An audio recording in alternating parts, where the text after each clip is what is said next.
Hi, I'm Robert, and today I'm going to show you how I edit this picture to go from here to here.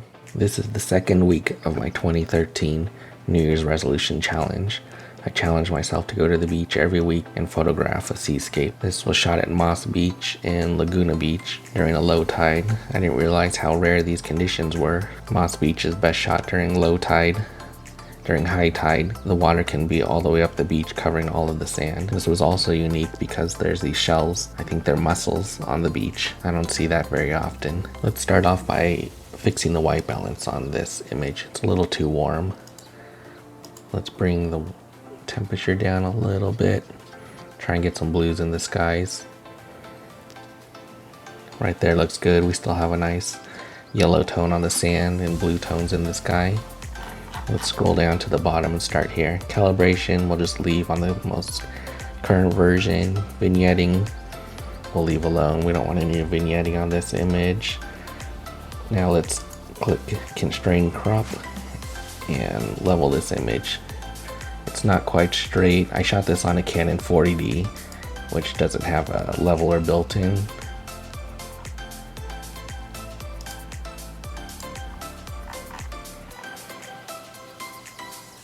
So I just like to use the rotate tool to straighten it.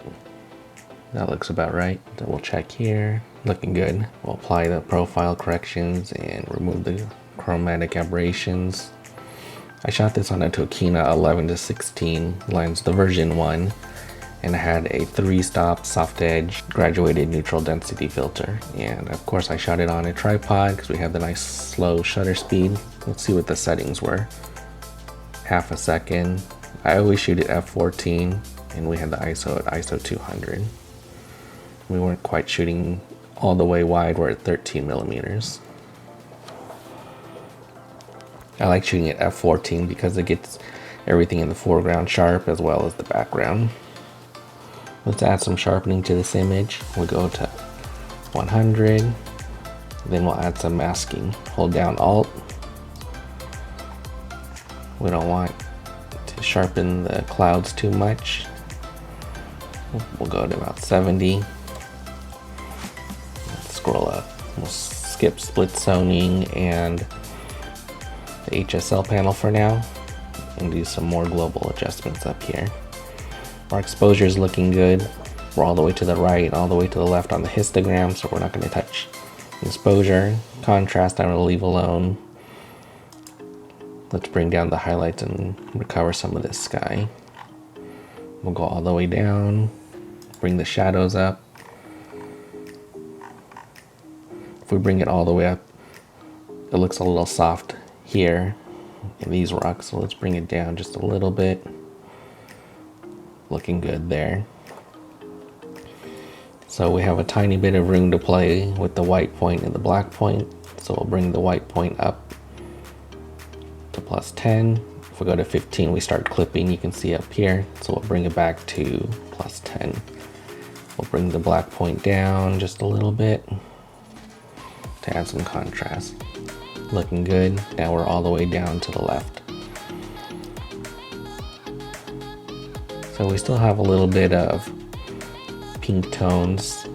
We have nice blue up here. I'm going to start by adjusting the luminance. I want to bring down the darkness in the blue.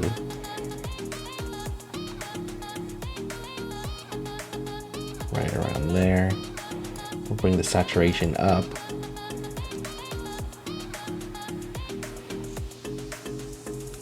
So the skies are looking a little better. Looks more like a cotton candy sky with these really nice colors. I usually don't split tone, but let's kind of take a look here.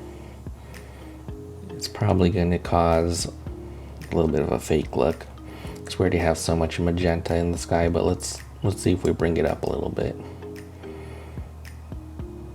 We can make it a little more yellow. We can bring it over here and make it more magenta. I think that's a little much though.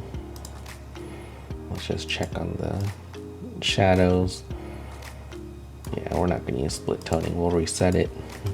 I want to fix the coloring that's coming across this way. I was using a high-tech 3-stop graduated ND filter. It adds a magenta shift to all the images. So I want to kind of counteract that, and we're going to do that by just adding the graduated filter over top.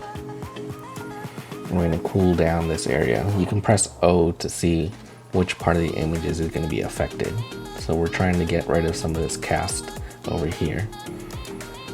So let's bring the color temperature down a little bit to make it cooler. And we'll bring the tint down. Let's see, how far should we go?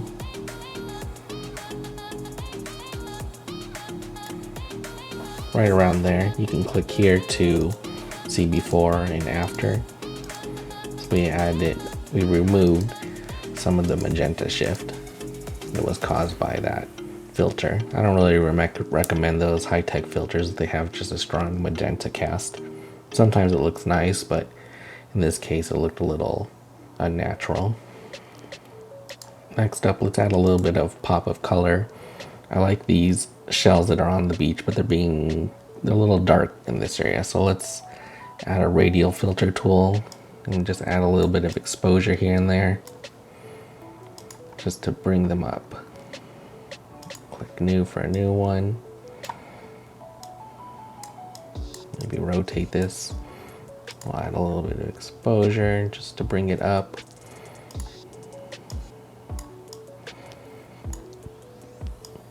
I just want to highlight a few of these shells.